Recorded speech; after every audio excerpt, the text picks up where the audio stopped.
उसके घर में इतनी गरीबी थी कि जब वो चौथी क्लास में था तो उसके पिता उसकी पढ़ाई छुड़वाकर उसको काम पर लगाना चाहते थे। टीचर के समझाने पर जैसे तैसे पढ़ाई तो बच गई, लेकिन जिंदगी आसान नहीं हुई। उसने अपनी पढ़ाई का खर्च उठाने के लिए होटल में वेटर का काम किया, पिता के काम में हाथ बटाया। वो पढ़ता जा रहा था बिना ये जाने कि उसको बनना क्या है। लेकिन एक बार एक अधिकारी ने उसके पिता से रिश्वत मांगी और उस दिन शेख अंसार अहमद ने यह तय कर लिया कि वो एक अधिकारी बनेगा। महाराष्ट्र पीसीएस की परीक्षा वो पास नहीं कर पाया, लेकिन यूपीएससी की परीक्षा उसने पहली कोशिश में ही न सिर्फ पास कर ली, बल्कि 361वीं रैंक भी हासिल की।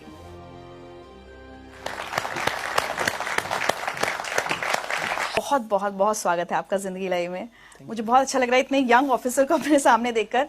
चाहूंगी कि आप सबको बताएं कि किस उम्र में आपने यूपीएससी की परीक्षा क्लियर की है। मैं 21 साल का था तब मेरा रिजल्ट आया था। 21 साल की उम्र में मैंने एग्जाम क्लियर की थी। And you been one of the youngest? जी। वाह।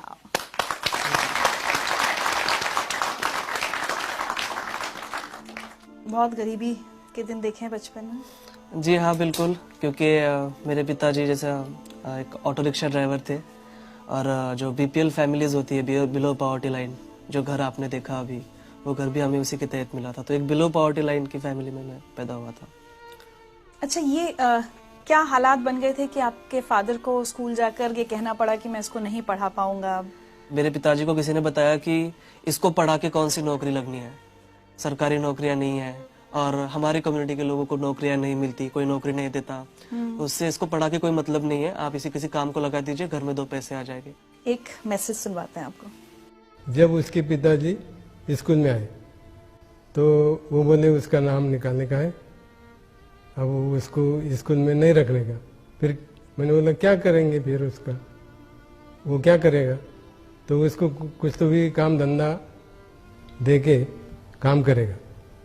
तो मैंने बोला ये अच्छा नहीं, और वो जहाँ तक पढ़ना चाहे उसको पढ़ने। इन्हीं की वजह से एक्चुअली मैं आज यहाँ तक पहुँचा हूँ। अगर ये मेरे पिताजी को नहीं बताते तो शायद मैं कहीं रिक्शा चला रहा होता। आपकी अम्मी भी खेत में मजदूरी करती थी घर का खर्च चलाने के लिए? जी हाँ, बिल्कुल। घर का खर्च, और मैं जब पुणे में पढ़ाई कर रहा था तो मेरा भाई भी मुझे पैसे भेज दिया करता था, लेकिन पैसे कभी कभी कम पड़ जाते थे। तो मेरी अम्मी खेत में काम करती थी, लैंड लेबर, तो वो भी उसकी जो कुछ सेविंग होती थी वो मुझे भेज देती थी। चलिए आपके लिए एक और मैसेज। आंसर ने पहले पास से रात का भी चिराग लगा के पढ़ाई करता गया। सो जा बोले होंगे तो नहीं तुम सो जाओ, दिन कभी कभी दिन निकल जाना उसको। जो पहले पास से पहली से नंबर 1 आते गया तो आखिर तक नंबर 1 ही आया उसका। उसकी पढ़ाई को हमने कोई कमी नहीं आने दी, घर का परिस्थिति बताई नहीं हमने उसको कभी।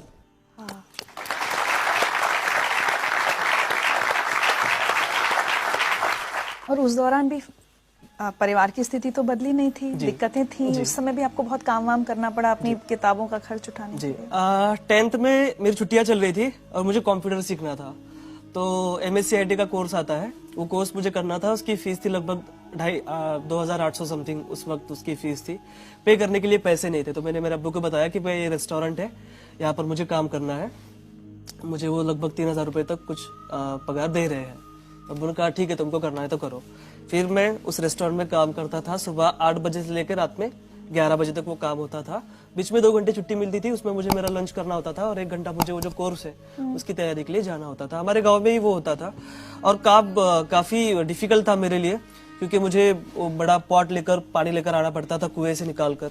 फिर उसके बाद जो कस्टमर्स आएंगे उनको चाय सर्व करना, उनका टेबल वगैरह साफ कर देना, ये सब इस तरह का काम, एक वेटर का काम था। और उसके बाद जब 10 बजे होटल बंद हो जाता था, गांव में 10 बजे जनरली हमारे बंद हो जाता था, तो 1 घंटा मुझे जो फर्श वगैरह होता था वो सब साफ करना होता था बैठ के हाथ से। तो वो काम मैंने किया। तो घर में सिर्फ आप ही सबसे ज्यादा पढ़े लिखे हैं, बाकी सबकी पढ़ाई छूट गई, काम करने लग गए या शादी हो गई बहनों की? जी, घर में नहीं, पूरी जनरेशन का मैं फर्स्ट ग्रेजुएट हूँ। हमारे पूरी जनरेशन में कोई पढ़ा नहीं है, तो घर का मैं अकेला ही सबसे ज्यादा पढ़ा लिखा हूँ। और बाकी के जो बहनों की शादी हो गई थी जल्दी, और भाई जब 5th स्टैंडर्ड में था तब से वो मेरे माँ बाप के पास काम करता था। एक मैसेज और सुने। जी, मुझे स्कूल में जाना पसंद नहीं था, यानी मुझे इंटरेस्ट नहीं था उसमें पढ़ने के लिए, पढ़ाई के लिए। और मैं एक बार 6वीं में ही फेल हो गया था। तो जब से मैंने स्कूल छोड़ी और मैंने दिल में ठान लिया कि मैं तो इतना होशियार नहीं हूँ, लेकिन मेरा भाई मुझसे भी ज्यादा होशियार है, इसलिए मैंने स्कूल छोड़ के अपने मामा की तरफ काम के लिए गया। लेकिन इतना मुझे गर्व है कि मेरा भाई मेरे वजह से कुछ ना कुछ आज बन गया। मेरे सक्सेस का बहुत बड़ा क्रेडिट जो है मेरे माता पिता के बाद मेरे भाई को जाता है, क्योंकि देखिए अक्सर ये होता है कि बड़ा भाई छोटे भाई की पढ़ाई के लिए पैसे खर्च करता है, लेकिन यहाँ उल्टा था। छोटा भाई रात दिन मेहनत करके बड़े भाई को पैसे दे रहा था। ये आपसे और- छोटे हैं? जी। और मैंने 10वीं की छुट्टियों में काम किया, 12वीं की छुट्टियों में काम किया, कॉलेज के फर्स्ट ईयर की छुट्टियों में काम किया, लेकिन लास्ट के 2 साल जो बहुत अहम थे मेरे प्रिपरेशन के, उस वक्त मैंने कहीं कोई जॉब नहीं की। मुझे जो सारे पैसे थे मेरे भाई पूरी डेट के ऊपर मुझे ट्रांसफर कर देता था बैंक में, तो बहुत बड़ी बात थी मेरे लिए। अच्छा एक बात बताइए, कभी आपने अपने अब्बू से शिकायत की कि अब्बू अगर 4th में तब वो नहीं आप मेरे टीचर की बात मानते, अगर मेरी पढ़ाई छूट जाती तो आज मैं IAS ऑफिसर नहीं होता? मैंने कभी मेरे अब्बू से कोई शिकायत नहीं की है। कोई गरीब नहीं चाहता कि उसका बेटा कभी ना पढ़े, कहीं मोल मजदूरी करे चाइल्ड लेबर के तौर पर, कोई बाप नहीं चाहता, लेकिन वो मजबूरियां थी उनकी। सो मैं बहुत रिस्पेक्ट करता हूँ मेरे पेरेंट्स की। आज तो वो बहुत फख्र महसूस करते होंगे जी आपके ऊपर। जी जी जी। एक मैसेज और आया आपके लिए। 12वीं में उसको 100 पाव के 100 मार्क मिले, आर्ट्स में वो भी, तो मास्टर लोग मुझे वहां बुलाए, बाहर वाले कॉलेज में मेरा सत्कार रखे, मेरा स्वागत करे, मेरे को बुलाए। फिर मेरे घर छाती ऐसी धड़कने को लगी कि मैंने बोला आप कुछ तो भी मेरा बच्चा बनने के काम का हो गया, कुछ तो भी है मेरे में ताकत। वो हिसाब से फिर मैं करते गया। फिर बाद में बोला अपने को जो घर भी बेचना पड़ा और दुकान भी बेचना पड़ी और गाड़ी भी बेचना पड़ी तो भी बेच डालेंगे, अपन अपने बच्चों को पढ़ाएंगे। उन्होंने मुझे पूछे कि आपका बच्चा क्या बना, तो मैं बोला सर मुझे वो भी नहीं मालूम, मेरे को इतना मालूम है कि मेरा बच्चा कोई ऑफिसर बने वाला है। ये बताइए, अब ये सब हालात हो गए, उसके बाद ग्रेजुएशन, और दिमाग में ये कब आया कि मुझे यूपीएससी, मतलब गांव में जैसे आप पले बढ़े, आपको पता भी नहीं होगा कि यूपीएससी की परीक्षा भी कुछ होती है, तो ये सफर तक कैसे पहुंचे? कि हमको एक घरकुल योजना मिली थी बीपीएल फैमिली के तहत, तो मेरे पिताजी तहसील ऑफिस में उसका चेक लाने के लिए गए थे। वहाँ के ऑफिसर ने कहा कि देखो अगर आप मुझे 10% देते हो, 30,000 हमको तब मिल रहे थे, 10% अगर आप देते हो इसका 3,000 रुपए, तो मैं आपको अभी चेक आपका सैंक्शन करा दूंगा फास्ट इमीडिएटली। ऐसे हालात में 3,000 रुपए की रिश्वत उन्होंने उस ऑफिसर को दे दी। तब उस वक्त मुझे रियलाइज हुआ कि करप्शन के सबसे बड़े शिकार हम जैसे गरीब लोग होते हैं।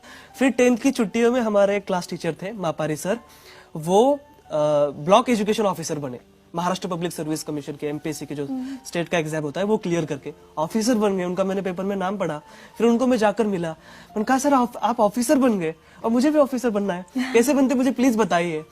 फिर उन्होंने मुझे एमपीएससी के बारे में बताया। फिर मैं जब कॉलेज में गया 10वीं पास करके, वहां पर हमारे टीचर थे जो वो भी तैयारी कर रहे थे यूपीएससी की। उन्होंने उनसे एमपीएससी के बारे में पूछा और फ्लो में उन्होंने मुझे यूपीएससी के बारे में बता दिया कि ये भी बड़ा, उससे बड़ा एग्जाम होता है, इसमें से आईएएस बन सकते हो, कलेक्टर बन सकते हो। सपने देखने के लिए कौन से पैसे देने, और मेरे पास हारने के लिए कुछ था ही नहीं, तो मैंने कहा चलो बड़ा गैम्बल खेलते हैं, मैं अब यूपीएससी की तैयारी करूंगा।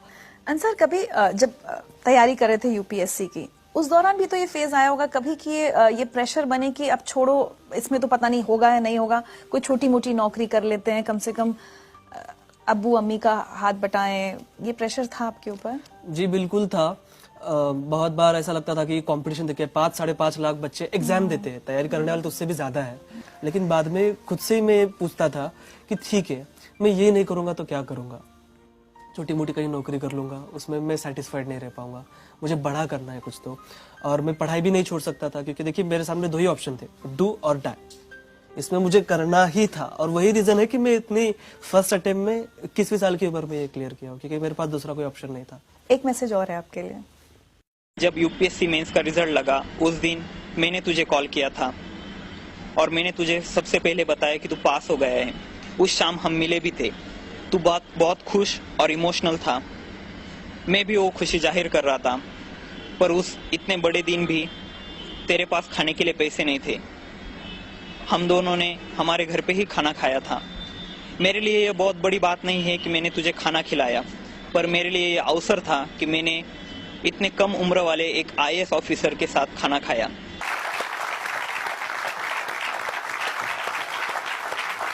19 फरवरी के दिन मैं लाइब्रेरी में बैठा पढ़ाई कर रहा था और मुझे इसका फोन आया। मैंने कहा अंसार यूपीएससी का रिजल्ट आ गया।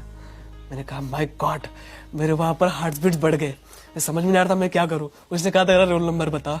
मैंने कहा ले लो भाई। मैंने उसको मेरा रोल नंबर भेजा और उसने मुझे कॉल करके बताया कि कांग्रेचुलेशंस, तुम पास हो गए हो। मैं आपको बता नहीं सकता कि वो खुशी क्या थी। मुझे ऐसा लग रहा था कि मैं सातवें आसमान पर हूँ, मेरे पैर जमीन पर ही थे, लेकिन मैं बहुत ज्यादा खुश था। उस दिन शिव जयंती थी, पूना में नगाड़े बज रहे थे और मुझे ऐसा लग रहा था कि ये मेरे जीत के लिए बज रहे हैं। शिव जयंती के दिन मुझे ऐसा लग रहा था कि मुझे गिफ्ट मिल गया हो कोई। मैं बहुत खुश था। मैं मेरे दोस्तों के पास गया, हमने सेलिब्रेट किया। अब डिसाइड किया कि चलो बाहर खाने के लिए चलते हैं। अब जनरली देखिए, एक रूल तो ये है कि जो कुछ जीतता है उसको ही खिलाना पड़ता है, उसको ही बिल पे करना पड़ता है। लेकिन मेरे फ्रेंड्स को पता था कि बंदे के पास पैसे नहीं है, तो उन्होंने कहा कि यार छोड़ो यार, बाहर क्यों जाना, रूम पर ही खा लेते। तो हमने उसके रूम पर ही खाना खाया था।